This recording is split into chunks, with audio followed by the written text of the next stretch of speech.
I just want to welcome Dale Martens, who's going to do another amazing workshop for us on Sinningias. The last time we learned so much, and I'm very anxious. Thank you so much, Dale. Okay, well, thank you for inviting me. Tonight's program is Fun with Sinningias. And on this front page here, on the left is Sinningia speciosa Merry Christmas.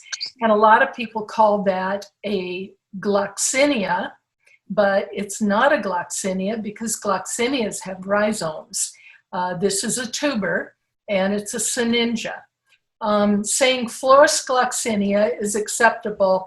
I'm just kind of get a little grumpy when they just say, oh, it's a gloxinia. Well, call it either Florus gloxinia or Sinningia speciosa. In the upper right is a micro miniature from Taiwan called Zheng's Snowy Owl. And that's the best I've grown it. That's in a 2-inch pot, and I grow it out in the open, wick watered. And underneath it is a wood nymph, another micro. And I love growing in bonsai pots. So this is a nice grouping. Just to let you know, I'm in Iowa, on the Mississippi. In fact, our club, the Quad City African Violet Society, is made up of people in Iowa and Illinois, and it's just like 20 minutes away. Crossing the bridge is all, so it's no big deal. So we're in a townhouse in a 55 plus age community, and this is the first time in our 52 years being married that I have a basement, and I'm thrilled with the basement. In the upper right, I'm very spoiled. You see 2 orange arrows. The one on the left is my plant room's walk-in closet. So I've got shelving in there. That's where I store my pots and everything. I am so lucky. And then the orange arrow on the right is because my plants have their own bathroom. So if you ever stay with me, you'll have to share the plant's bathroom.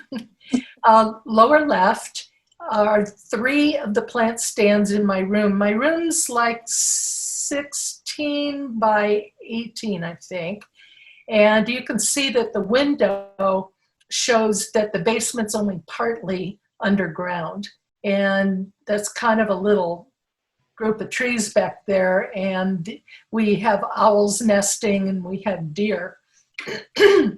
The plant stand with the green trays is a Volkman Brothers stand that I got when I lived in Houston, because that's the headquarters for the Volkman Brothers.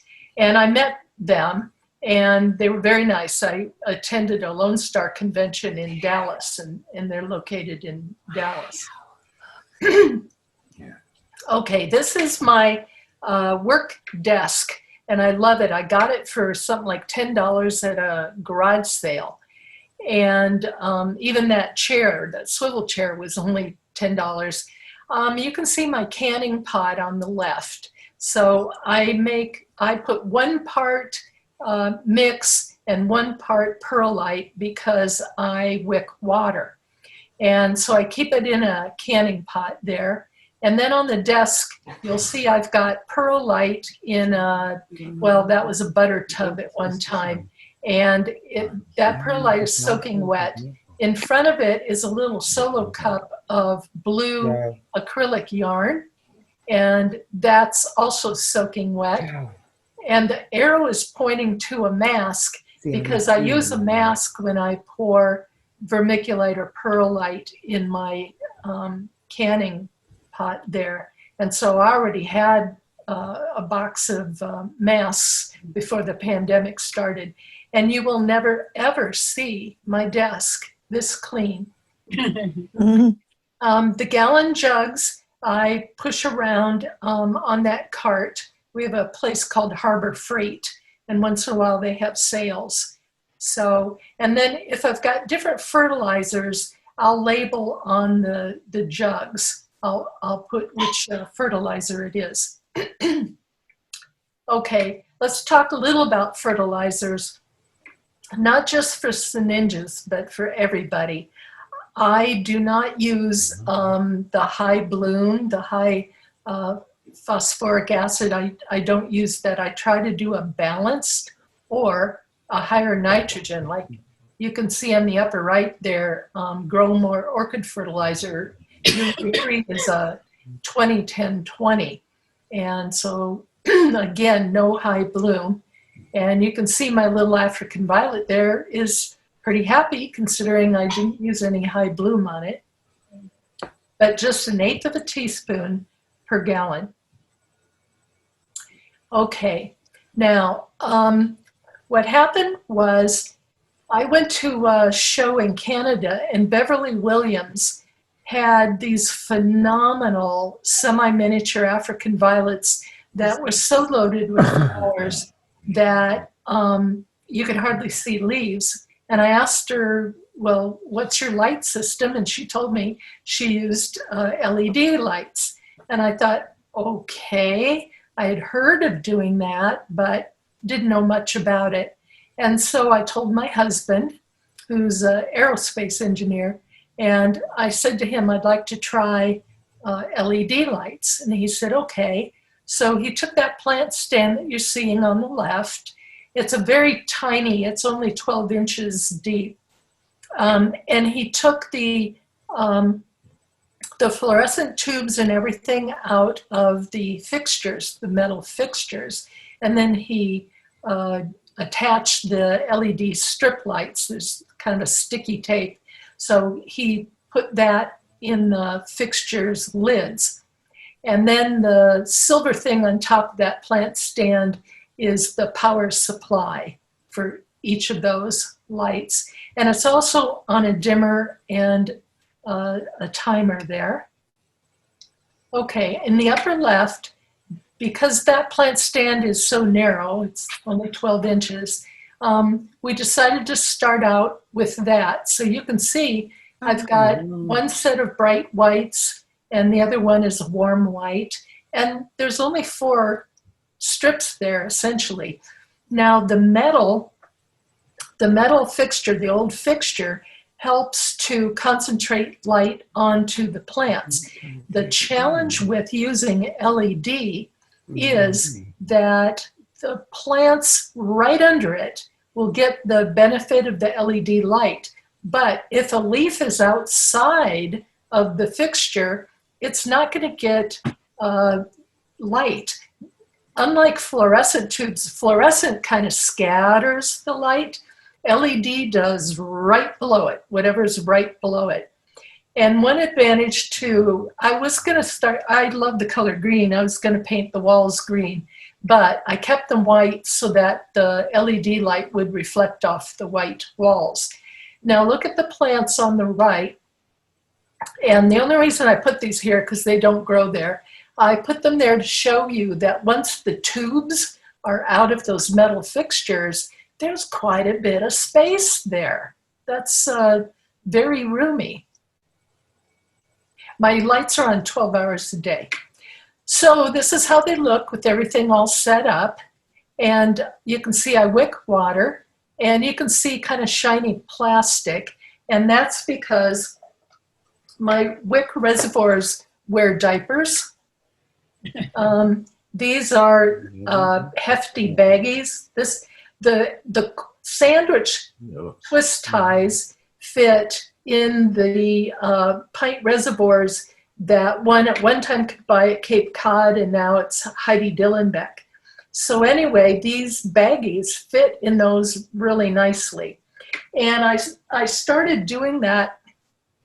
I started it in Texas, but when we moved to Illinois, what happened was I was on a septic system, and we were told not to use bleach. Well, the easiest way to clean a reservoir is to use bleach, but we were all told don't do that. And so the easiest thing for me is to add water until about 8 weeks, 9 weeks. Then I take off the lid, dump the water, and toss the baggie. And that way I don't have to wash the reservoir, I just have to wash the lid. So that's real convenient for me. And the quart size, like a Cool Whip tub, Hefty also makes a gallon twist tie bag. And I'm told you can get them on Amazon. I'm really lucky. I've got a mom and pop grocery store nearby, so I can get these Hefty things. Okay. For those that don't know or haven't been to a Gesneriid show, this is a collection, and it's by Bill Price, one of the most fantastic growers of Gesneriids in the world. And in a Gesneriid show, a collection should show a variety. Like in African violets, we probably have, in the standards, we probably put, all variegated or solid green or whatever, but in a Gesneriid show, they want to see the variety that happens. So anyway, this is Bill's entry. And for Sinningias, a lot of us like to expose the tuber. And that kind of means fairly early in the growth of that Sinningia, you should not bury it. You should just partially cover it. Now the roots come out of the skin on the tubers, so it needs some burying a bit or a means of putting roots in something so that it can absorb the water. But you can see in the upper left, that's a pretty neat tuber there, but the plant was so top heavy that the exhibitor had to put a couple of really heavy rocks in that pot so that the pot wouldn't tumble. And in a show, AVSA uses the judging rules for Gesneriids that the Gesneriid Society has. So in a show, the tuber can contribute to the ornamental value of a non-blooming Sinningia. Oh. Okay, now, of all the Gesneriids, quite a few Sinningias have scent. Sinningia guttata in the upper left has a very, very mild scent. It's like walking into a floral shop. So it's just kind of a mixed floral type scent. Pedro Lisa under that, that's a sweet, not quite spicy scent. And then Conspicua lower right is citrus. And then my favorite scent is Sinningia brasiliensis. That is a large flower. It's bat pollinated. If you see a green Gesneriid flower, it's probably bat pollinated. Has a copious amount of nectar in it that just pours out of that flower onto my floor. Luckily, my floor is one of those water-resistant floors that I had put in before we moved in. But brasiliensis smells, I can smell it when I walk in the room. It smells like hot toffee cookies right out of the oven. The only problem with it is it can get like 3 feet, 4 feet tall. Okay, now Sinningias can have a Calyx Double presentation. Let me explain it this way. Look at the lower photo, and on the left side is a normal flower, and I took away parts of the flower to expose the sex parts. And you can see at the bottom of that left flower are the green, it's the green calyx. Now next to it on the right is a Calyx Double. And the mutation is that the calyx sepals mutated into petals.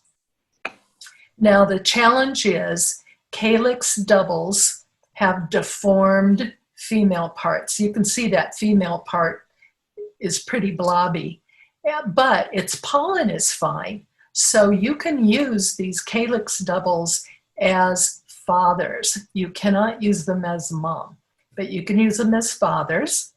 And about 50% of the offspring will have extra petals. Now, they could have maybe one extra stubby petal, or they can be a full, like on the upper photos. They can be full Calyx doubles. The one on the right is Brandon Erickson's hybrid, and I took that picture of his hybrid maybe about 3 weeks ago. And on the left is my hybrid called Playful Porpoise. I'm going to take a drink while you admire them. Incredible flower. So I can use those doubles as daddies. Okay.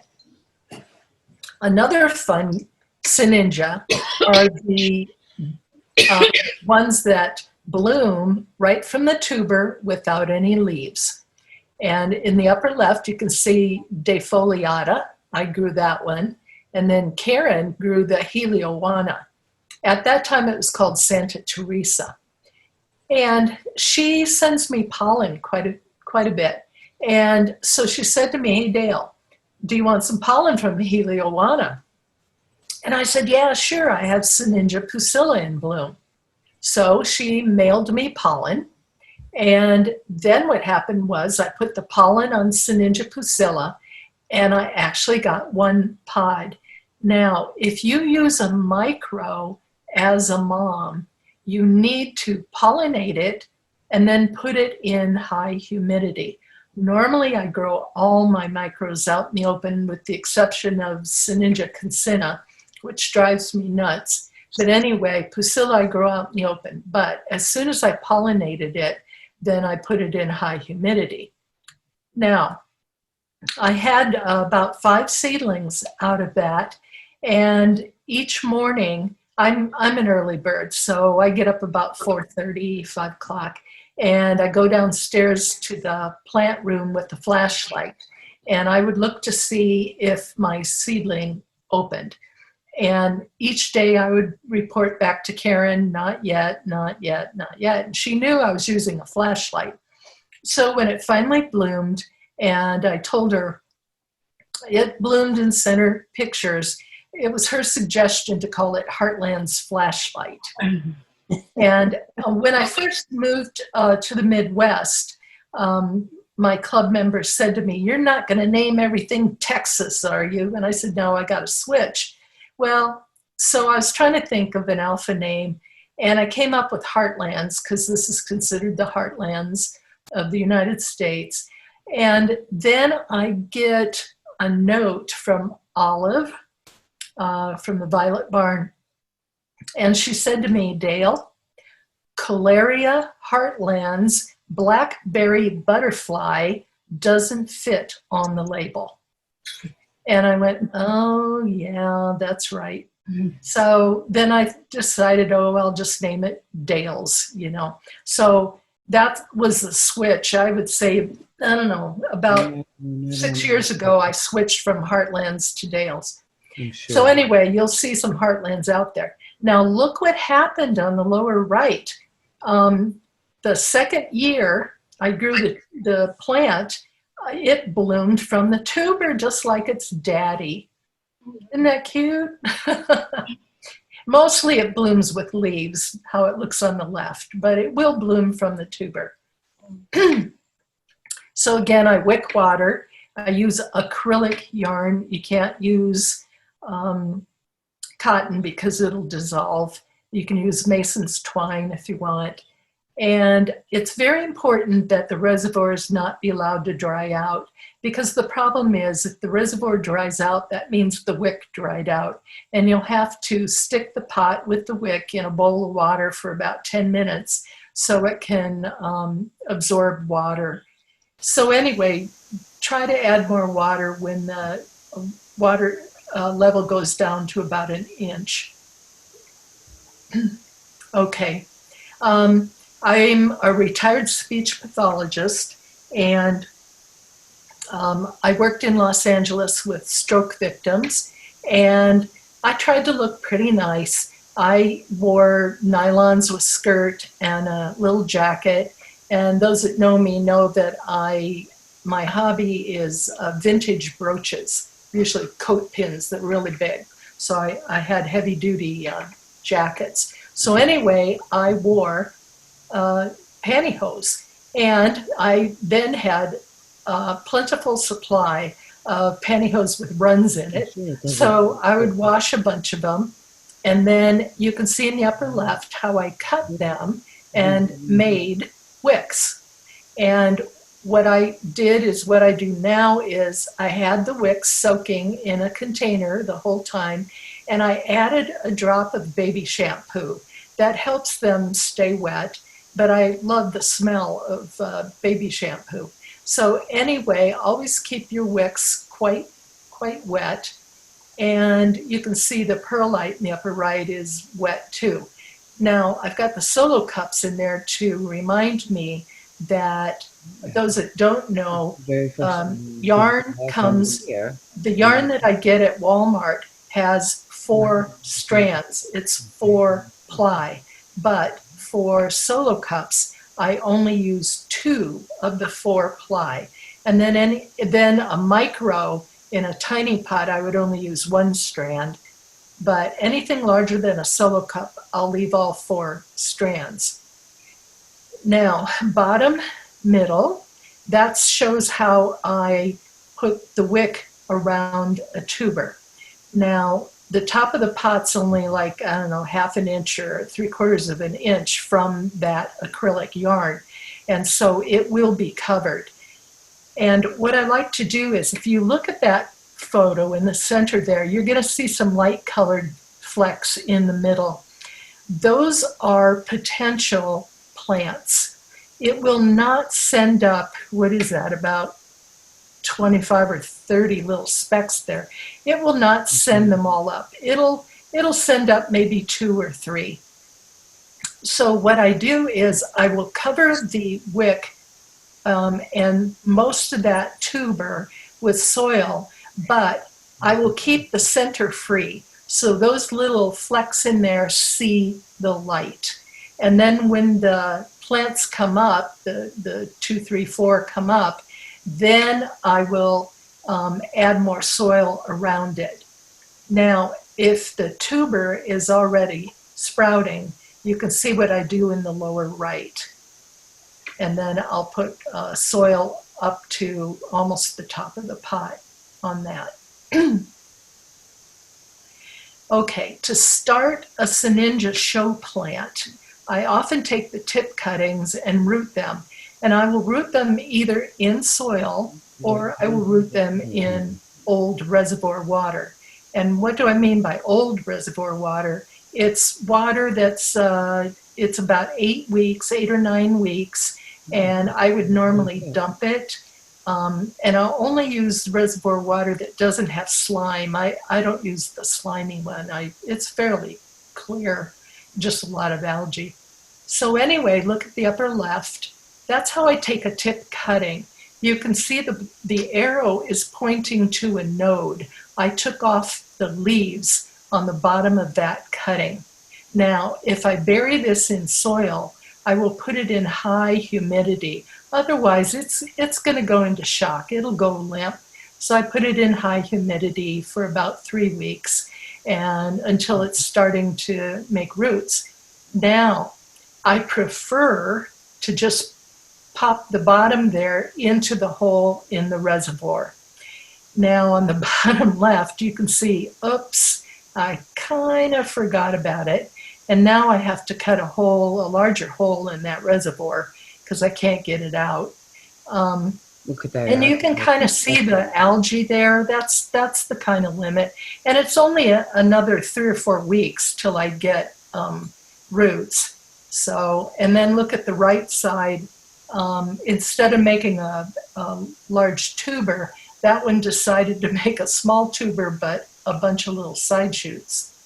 So anyway, don't wait too long. And be sure to keep the reservoir full of water, because if the stem dries out, well, then, the roots on it will die. So you got to keep it watered. And I just add tap water. I don't add fertilized water, just tap water. Okay, so what's the secrets to creating show plants?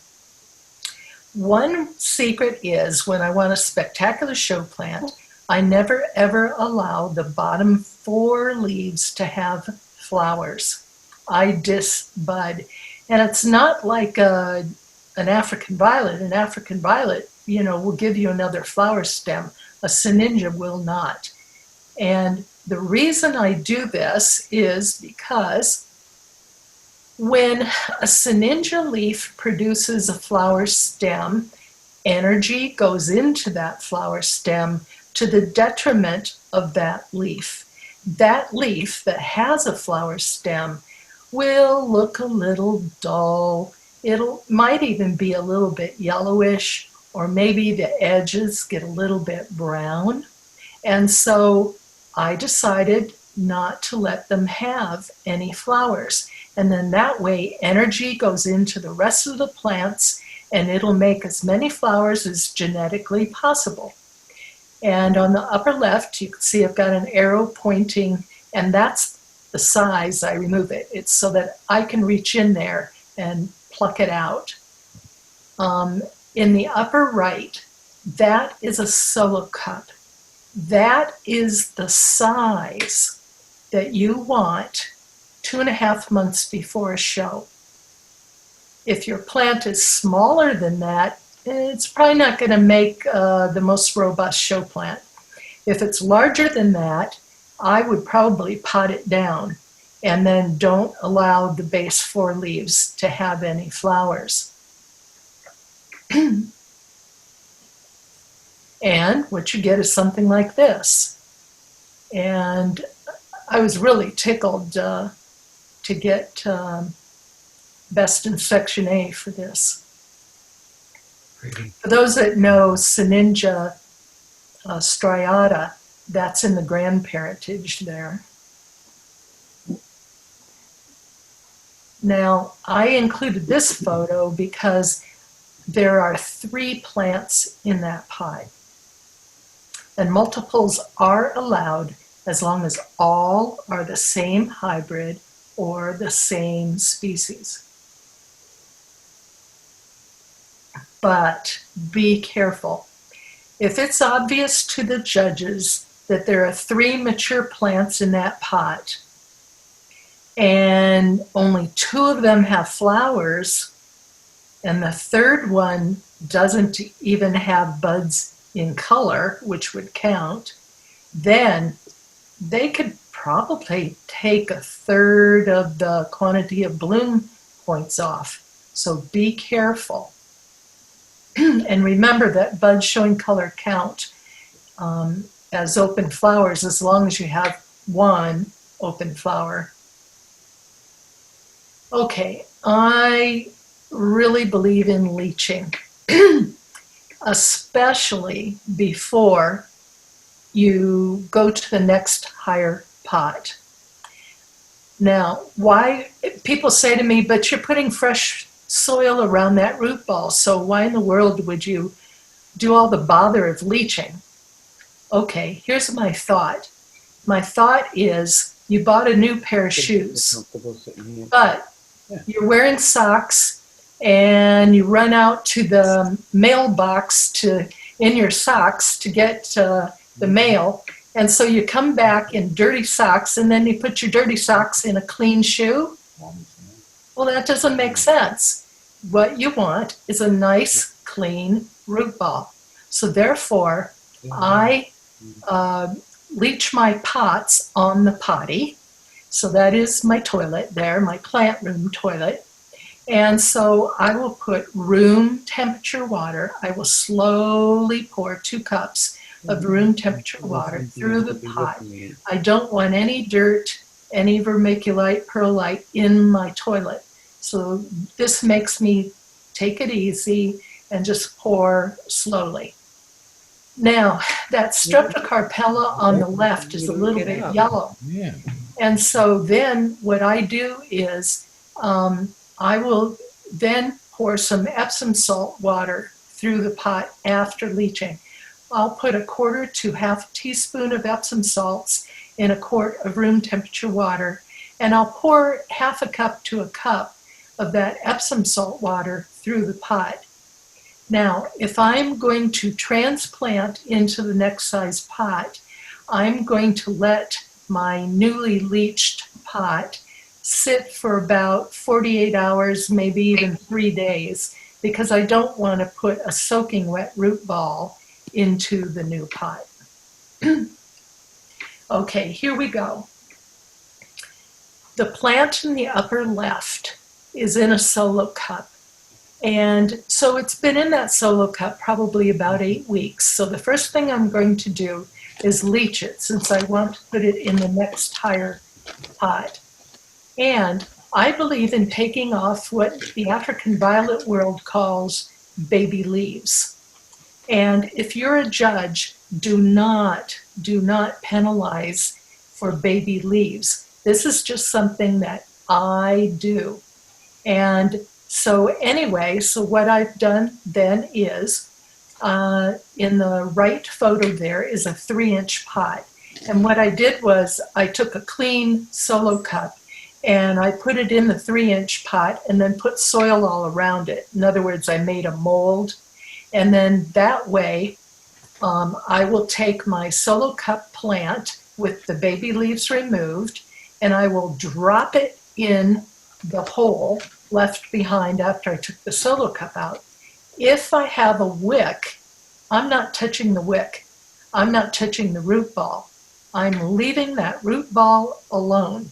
I don't want to disturb it at all.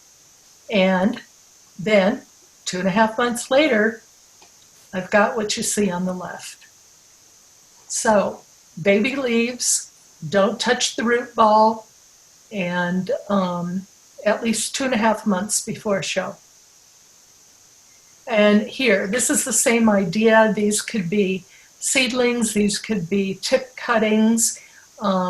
Remove the baby leaves, leach out the little pots, let them dry for probably 2 days, because they'll dry out pretty quickly in 2 days. And then slip these into probably solo cups. Don't disturb the root ball. So here are the plants in their potential show pots. And if I want show plants, then these leaves, the base 4 leaves, would never have flowers. I would remove all the buds. Okay, now we're going to talk about the micros. And I really like the micros, but they can be kind of tricky. And I do not disbud the micros. And these are some of my entries. That's wood nymph on the bottom left. A lot of people get mixed up with ruffled wood nymph and wood nymph, but a ruffled wood nymph really has ruffled edges. It's very clear. And I haven't seen a ruffled wood nymph in a very long time. Those are bonsai pots. On my way to work when I lived in Los Angeles, I passed up a bonsai nursery every day off of Beach Boulevard. And so anyway, I have quite a supply. So the upper left, that's a nylon wick. It's wet. It doesn't look it, but it's wet. And then there's plastic screening. And so I put that and cover the great big giant hole in the bottom of the pot. And the upper right, I put my soaking wet perlite on the bottom. That's all I'll put, is that much. And then I'll add some soil. Not quite to the top. I'll add some soil, then I'll lay down my nylon wick in there, and then I'll add more soil. But look at the lower left. I never bury a microtuber. That's one way to rot them, is to bury them. So you can see the little green noses poking up there. Okay, here's an old tired mess on the left.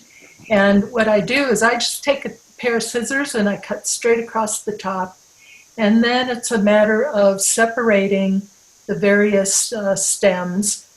And the upper right shows a messy stem.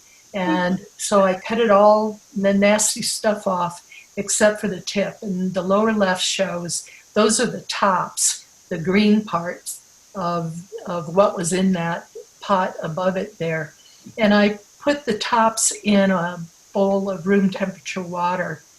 If you're the type that likes to add some sort of like Super Thrive or something, you can do that if you want. And then on the lower right, I put each tip into bonsai dishes, and then they'll need high humidity because they'll go into shock. They don't have any roots. So they need to be in a high humidity and for about 4 weeks until they form some roots and tubers. Now, some have asked me, what about cutting a tuber? And the answer is yes, you can do that. See in the upper left, there are 2 separate growths there, so I can cut between them. Think of a potato. It needs an eye. So each section needs a growth potential. So the upper right shows that I took a very sharp knife and I cut straight down. And you can see the white potato part. And that white potato part is the wound. And it's been my experience, because I've been growing Sinningias since the 80s, that even when this callus is over, it's rare that you're going to get a bunch of roots to ever come out of a callus wound. Roots will come out all over the rest of it, all over that skin area. Now, I showed this program to another group, and one of the men said that he puts cinnamon on the wound, and that cinnamon helps prevent it from getting mold or fungus or something. So consider that. I'm probably going to do that. And in the past, I was told, okay, once you've cut straight down, then leave them out overnight to callus. Well, I tried that, and what happened was I was shocked how much the poor thing shrunk overnight. And then the growth that was on there was limpy. So I don't do that. What I do is the bottom left, that's soaking wet perlite. You can see my wick coming up. So the lower right side, you can see I put the wound next to the soaking wet perlite. And then I put these in a high humidity situation to help prevent shock.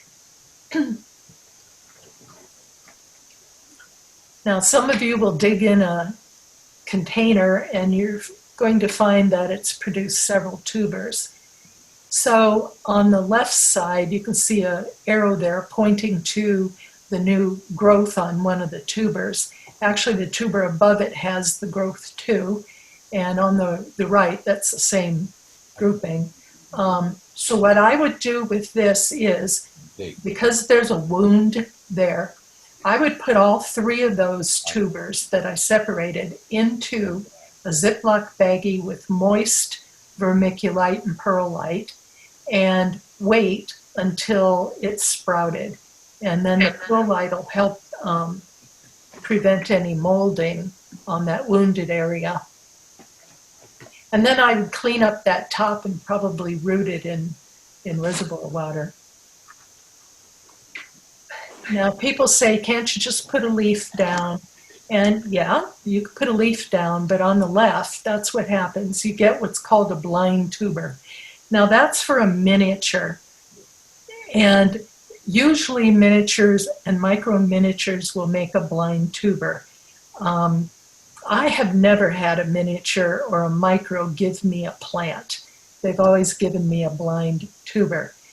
But a lot of the species, the bigger species, all you have to do is put the leaf in a mix, and you'll either get more tubers like the upper right, or you can see upper center, I've got some arrows pointing to new plant growth. Wow. And this is from Sinningias speciosa, the Florus gloxinia. And look at the lower center. Number 1 is the mother leaf, and number 2 are 2 new plants growing from the base of that leaf. Oh, wow. Wow. And this takes a good 2 months. And you need to do this in a container with a lid. You need to keep the humidity constant on that. Anytime something dries out, then forget it. It's going to damage. Okay, so what do you do with the miniatures? How can you propagate other than whacking off the top and rooting the very top? Well, one of the ways to do it is the upper left. And so I take a node and I use an X-Acto knife or a razor, not a scissors, because a scissors will smush, and cut the main stem in half. So the number 1 in that upper left is the leaf node. Number 2 is the half main stem. Okay, then look below that on the left, and you will see that I bury the main stem in a mix, and that's in a container, again with a lid. You want that moist, not soaking wet. And then the upper right, if you're lucky, because I have to be honest, this only works in about 20% of the time. In the upper right, number 1 points to the old leaf stem, and note that I cut off the tip. Kind of learned that trick from African violets. I always cut off the tip when I try to root a leaf. Okay, so number 1's the old leaf. Number 3 is the new tuber it's forming, and number 2 is that half main stem. And there's a new growth in the middle between the main stem and the old leaf. We'll talk about hybridizing, my favorite thing. The fun thing about most Sinningias, the seed pod only takes 30 days to ripen seed. It's very fast. Huh. And I've already told you how much I love the toffee scent of Sinningia brasiliensis. And so what I did was I put its pollen on Jung's red guava, which happens to be a Sinningia pusilla cross. And looking at Alan Laverne's website, brasiliensis and pusilla should be able to cross. I don't think anybody's done it, but it supposedly should be able to do it. So I had some hope that this would work, and it did. So that bottom center, great big open wide flower is the flower, and the plant is on the right. And it unfortunately did not inherit. It did not inherit the scent of someone's talking. I can hear. It did not inherit the scent of brasiliensis, and it only has 1 flower per leaf node. So I'm not going to name it. I tried to self-pollinate. I tried to back cross, and none of that worked. But I'm going to keep trying, so I have not thrown this away.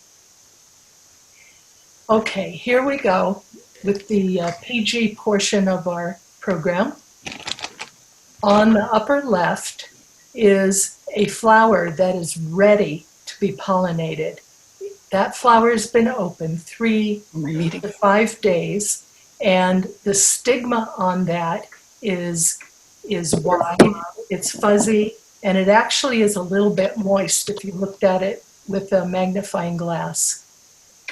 And the top center photo shows the sex part of a flower. Number 1 at the top is the stigma, the girl part. Number 2 is the style. Number 3 is the ovary. And the ovary area is where it'll make seeds. So look at the upper right. And on the upper right, you'll see that I use acrylic paints to paint the calyx. And then I put that same color on a tag, put the date, and put the daddy's name. So that's how I know who the fathers are. The lower left, those pods are green. Lower right, those pods are brown and split. Okay. I like to put the seeds in small containers, and they have a lid. And if you do this and you notice that there's condensation on the lid, that's a clue that the water has come out of the soil. And so you need to open that up and spritz it with some room temperature water. And on the right, you can see that that baby has a long stem there. So what you need to do is bury it rebury it under the soil so that just the very top leaves are poking out. At 10 days old, I lift each seedling and I put it back in the original container. At 21 days old, I actually transplant them to fresh soil and placing them deeper up to the base of the leaves.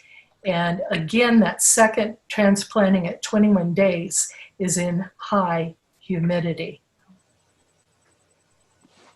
Huh. Okay, here's Sinningia pusilla from seed. And transplanting makes all the difference. I want to say 79 days. I got a blooming plant 79 days.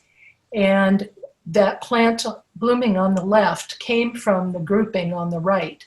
If you don't touch Gesneriid seedlings, they don't grow much. It's once you move them, transplant them, boom, they make a growth spurt. And here's an example, March 14th, the top one, and a week later. In just 1 week, they've made considerable growth there, even though a streptocarpus grew too. So anyway, transplanting is a key. All right, that's the end of the program, and now is the commercial.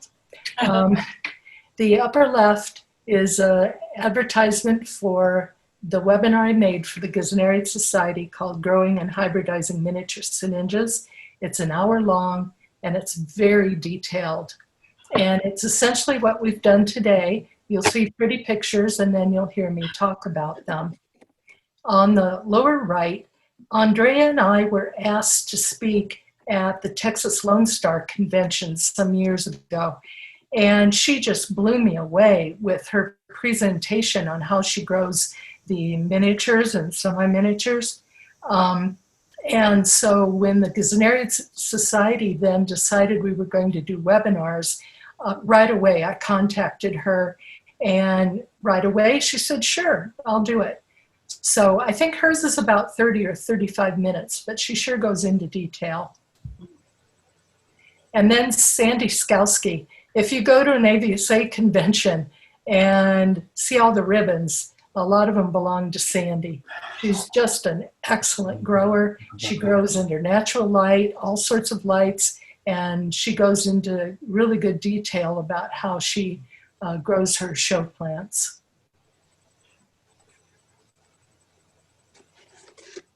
Okay, and then if you're not familiar, Gleanings is a free newsletter, and Mel Grice is the editor. He's the president of the Gesneriid Society, but he's also extremely involved with AVSA. And he's done this for about 11 years, and he puts out a newsletter once a month. So you can go on the GesneriidSociety.org website and look for publications or gleanings. And you can read, 12 months times 11 years. They're all free, and you can read them all. And he gleans from newsletters, and plus, since he's in both AVSA and the Gesneriid Society, he takes hundreds of photos of show plants. So those are also in gleanings. And if you're interested at all in primulinas, this is a fantastic webinar on growing and showing primulinas, and he shows propagation. Anyway, it's fantastic. By the way, I've been to his house, and every nook and cranny has a plant. For those that don't know, the Gesneriid's Journal is printed 4 times a year. And it has a green membership, which means you read the PDF. And that's only $20 a year, wherever you live in the world. And one of the things that I find very exciting is, and I don't know any other group that does this, when you're a member of the Gesneriid Society, the members can go into this one area and you can read every journal back to 1998. You can read all of those. And I have been the Back to Basics columnist for 10 or 11 years. And so that's 10, 11 times 4. So you can read 40 of my columns. The Gesnerian Society has 2 free webinars. Yes. I'm the one who gets notified when somebody orders one. So I'll be the one sending them to you. And these are free. And this is, especially the Meet the Gesnerian family, is good to show. If you've been invited to speak to a begonia group or another horticulture group, I would show this webinar to them and then answer their questions. You'll be able to do that. And then the Gesnerian Reference Web, Ron Meyer is the founder of the Toronto Gesnerian Society. I want to say he did that at least 40 years ago. And he compiled over, it has to be over a decade, photos. And so it's like a visual digital encyclopedia of Gesnerians. So if you look at a seed fund list, then you can go to his site and see what Diastema latiflorum looks like before you order the seeds. So anyway, both of those are free. And sometime check out the Gesnerian Reference Web. Well, that's it. Questions? Hi. Yes, David. You're leaving? Okay, when Dale finished drinking, Dale, I have a thank you, a comment, and 3 questions. Okay, thank you, David. So let's start with the thank you. I want to thank you for putting in my mind not to throw away algae water. Oh, Yeah. Other people dip their plants in a koi pond, and this is a grower I really respect. He hybridizes like you. I've seen other people talk about it, but until you showed me what I consider to be a tough propagation, and that's a flower stem propagation, and rooted it not only in water, but algae water, I just said no way, because I can't root nothing in water. I'm sorry, I can't. In mix, yes. Now in what I call David's elixir of life, yes. I take all my algae water, and like you, I don't like the slime. I have an old French strainer that I line with a coffee filter. I poke little holes and I pour it in there and I save it. oh, okay. I can root flower stems with it. I took some floating material. I put it in a small pint like you did with little holes. Leaves, flower stems, anything I put in it, I can root. And I couldn't root nothing in water. Yeah. Thank you. That really works. You brought up about flower stems, okay? Once you do get one to root, do you plant it down like you do all your seedlings? Yes. And David saw another Zoom that I gave where I took this, it's a foam, a craft foam, and I cut it into a circle so that it would fit inside a reservoir that had algae water in it. And it actually floats in there. And I poked holes in it, and then I put the African violet flower stems through the holes. And so they're just floating in my algae water. And I got plants out of it. Now, it's not my idea. It's Paula Bell's idea that Sandy Skalski told me about, and I did it. And so, and it works, but the fatter the African violet stem is, the more successful. If you do a skinny flower stem, it'll melt. So to answer David's question, once I've got maybe 6 leaves on that blossom stem plant, then what I will do is I'll pot it right away. I'll leave it alone. But in the next potting, because it'll grow, boom, as soon as I put it in some soil, it'll really grow. Then I will take off the baby leaves. And but it's not that first time, it's the second time. Now, follow up. Like I said, I have a couple of questions. The answer is that Then you talked about using cinnamon, okay? I learned way back when I was 14 working in a nursery from an old English grower that when he would cut the ribosomes, he would dust it with cinnamon. Oh. It would disinfect. First of all, it was the cheapest disinfectant that we could get because it's all about the pennies that you saved in a nursery making Yeah. them, okay? I'm talking back in the 60s.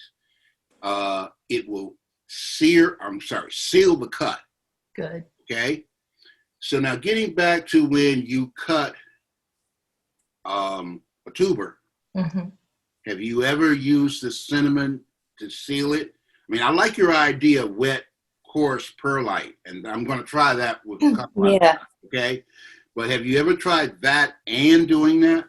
No, because I had given that Zoom about 3 weeks ago, and he was a Canadian, and he mentioned the cinnamon to me. Okay. And so that was the first I had heard of that, but Okay. I will definitely do it. I'll put the cinnamon. I'll put the cinnamon on, but I'm also going to smush it against the wet perlite. Yeah, I and mean, put I it like in a that idea. container. Yeah, because I understand what you're trying to do there. Yeah. But like I say, with my Cattleya specifically, or anything with a big ribosome orchid, I dust it with the cinnamon. And I mean, I've done it because I was told to do it. I've done it because it works. And now I just do it because it's custom. Okay. Yeah. Now, lastly, try to remember how you said it. When you are starting a tuber, and you're going to expose some of the top of the tuber. Yeah. I know how you do your wick.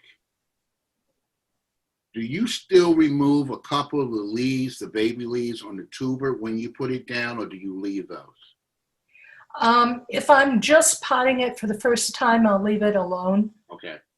It's usually the second transplanting when I go from either a medicine cup or a solo cup to a larger pot. That's when I take off those baby leaves, because a Sinningia can be a show plant in 2.5 months after transplanting. So that's why I wait until I do that. It's shocking how much disbudding those 4 bottom leaves will make the rest of that plant go like, oh wow, I'm in trouble. I better bloom. I better grow. Well, the last thing I will say is when I start leaves 2 different ways. I start them in the very small medicine cups, small mini greenhouse, and now I truly believe that a flat works better when you're starting leaves. Okay, that's a different thing. I'll defend it later. No time here, but I truly believe that. But once I make that first repot coming out of whatever it comes out of, removing those baby leaves, dropping the plant, I think that is the smartest thing I've ever learned, because it will make twice as much of a jump, next step jump. It does. If you had not removed them. Right. I totally agree. While we're talking, talking about cinnamon, I want to make sure that Sinningias get powdery mildew, and I use this. I get it at Lowe's, and they also have a fungicide insecticide. I don't get the combination. I just get the fungicide. Right. And I put 14 drops into 8 ounces of distilled water. I have a little spray thing. So I use that because if you get powdery mildew on a potential show plant, it's going to eat that top layer of leaves. Not only that, one of the creepiest things I ever saw, here's some powdery mildew, and I look closely, something's wiggling in it. Thrips pupa or larva or whatever was writhing in the powdery mildew. I don't know if they were eating it or because the powdery mildew was eating the leaves, they found eating the leaves easier. Anyway, get rid of the powdery mildew. Yeah. Any other questions? I thank you again for for your talk. I've learned so much every time, and I Well, want to thank let you. someone ask more questions. My I have pleasure. a lot more questions, but I'll let someone else go. Well, keep asking. Anybody When else? you switched to LEDs, did you find that certain things grew better, or you couldn't grow some things that you used to be able to grow before? Yes, I'm glad you asked. Primulina, some of the primulinas, like young Fuensis, that really beautiful leaf, it doesn't like the bright light. And so what I ended up doing to it was taking some food wrap, clear food wrap, and I put it on top of the plant. And the plant then liked the humidity too. But, you know, one of the problems with LED is if you're growing in a basement, your basement's cold, you probably needed the heat from the fluorescent tubes. That is a huge advantage for a basement. So I have to just make sure that our house is 68 degrees in the basement. Otherwise, I'll get powdery mildew. And so anyway, but I do like the LEDs, and I didn't point it out. I use the cheapest shop light LEDs that I can find. They're like $16 or so. And they're shop lights. And so that's what I use to mostly grow. There's another called Philips Instant Fit T12. And those fit into my Volkmann Brothers stand without changing the ballast. And so what it does is it replaces the T12 with the skinnier LEDs. I don't know how they do it, but anyway, and those have been, gosh, I've had those for about 3 years now. And my shop lights, I mean, it's cheap. There's no tubes there. It's just that white plastic, and it's really bright. And I hear Costco has a less expensive fixture kind of thing. But I mean, if you really want to hear about lights, Dr. Min Bui, he has a program. In fact, I think he promoted something on Facebook recently. He has a program on the avsa.org website.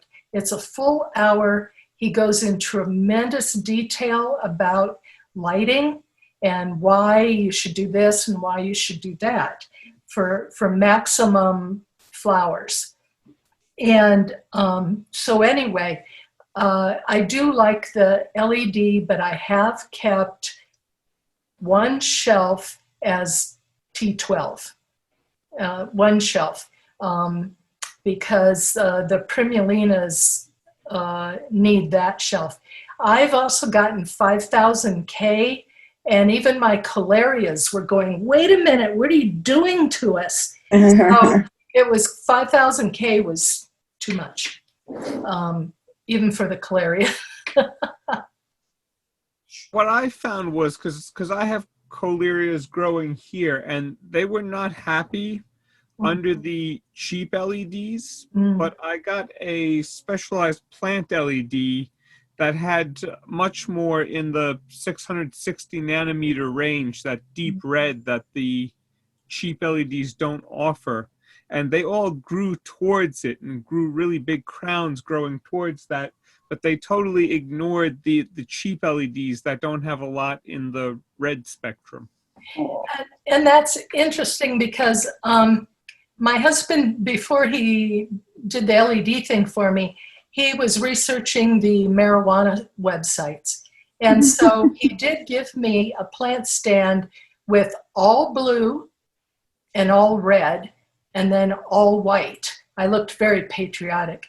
Anyway, so in my African violet Zoom, I showed African violets grown under different lights. And the marijuana people use blue because it makes the plants vigorous. Then they switch to red for blossoms. And so that's the big deal there.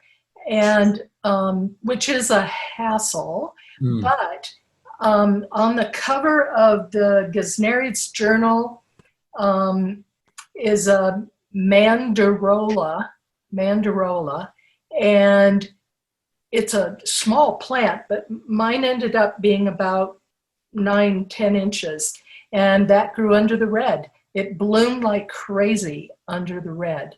So it kind of depends on the plant. You really have to experiment.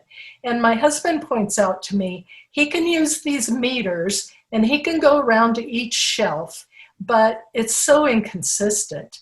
The light, one, you can buy the same tube at the same store and he'll use his meter and one only gives this and the other one gives that.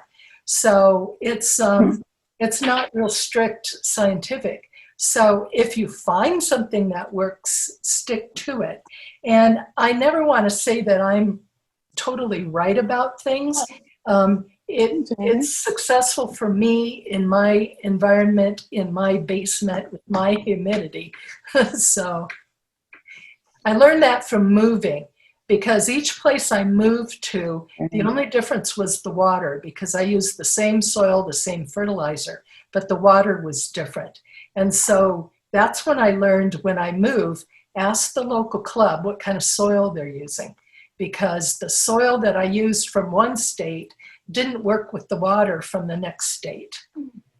And reverse osmosis water, I used that for at least 10 years. And the Michigan State University, fertilizer for rainwater and reverse osmosis water was fantastic. I got great show plants, and I, again, 1/8 of a teaspoon, that's all I did.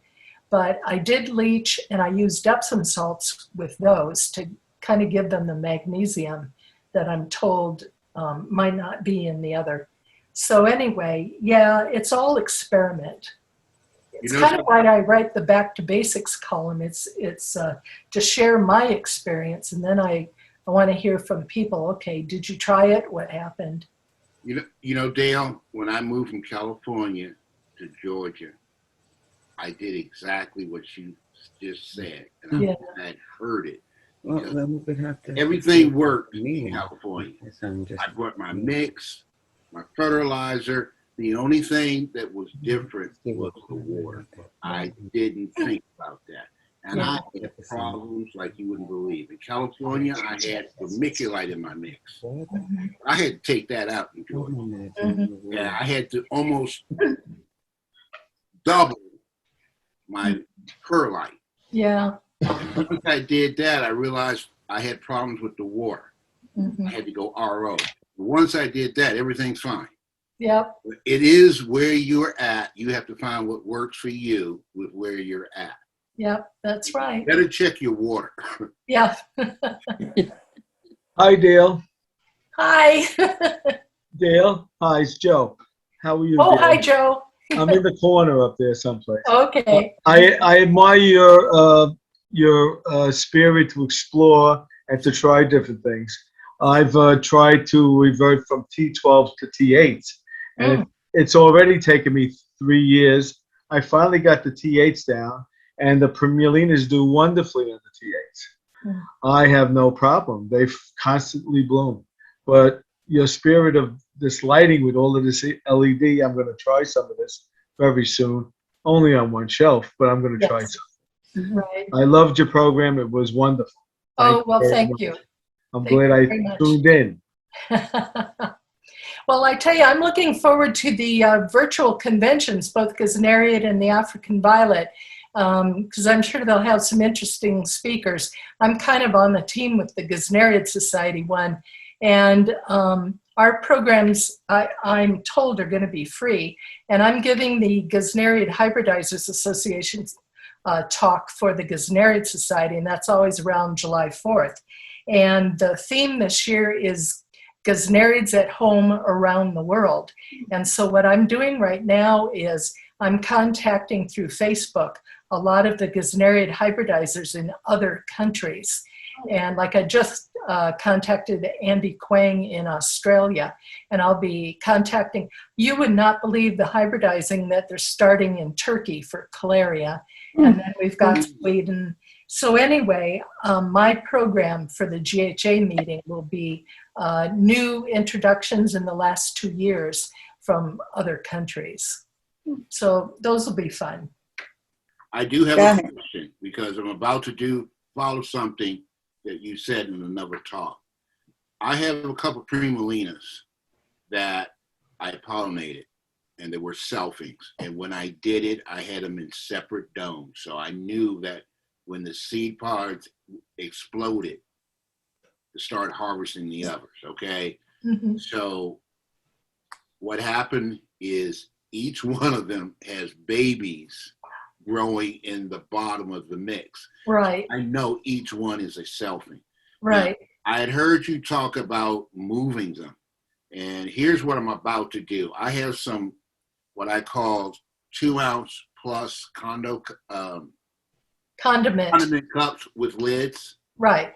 I have holes in the bottom of all of them. I'm putting some, of course, perlite and then my mix, okay? Uh-huh. I am going to take a sharpened spoon and literally go in and take a piece, transport it into one of those cups, put it in, and I'm going to take a fork that I've broken a couple of tines off and just poke it down, give it a mist, close it up, and leave it alone until I see something start to happen. Well, and then about 21 days later, you really need to put them in fresh soil. Because Okay. right now they're growing in their parents' soil. Right. Probably, Just a little bit of soil around them. well, the problem is that old soil's pH is probably acidic. Okay. And so what you're doing by scooping up, you're scooping up that old acidic soil. Okay. All right. So do an experiment for me and do that for some, use your spoon, but others put fresh mix in the condiment cup and take a toothpick and put Okay. about Right. a dozen All right. in fresh soil in the condiment cup. And, All right. and So see. now the next step after the cup will be planting them out individually in like a flat, always with high humidity. Still with high humidity, yes. All right. I'll keep pictures. I'll take pictures. Good. Well, I think we definitely learned a lot. And I want to thank you so much, Dale, for your presentation. You really did an amazing job. Okay. Thank you. Thank you. Well, thank you.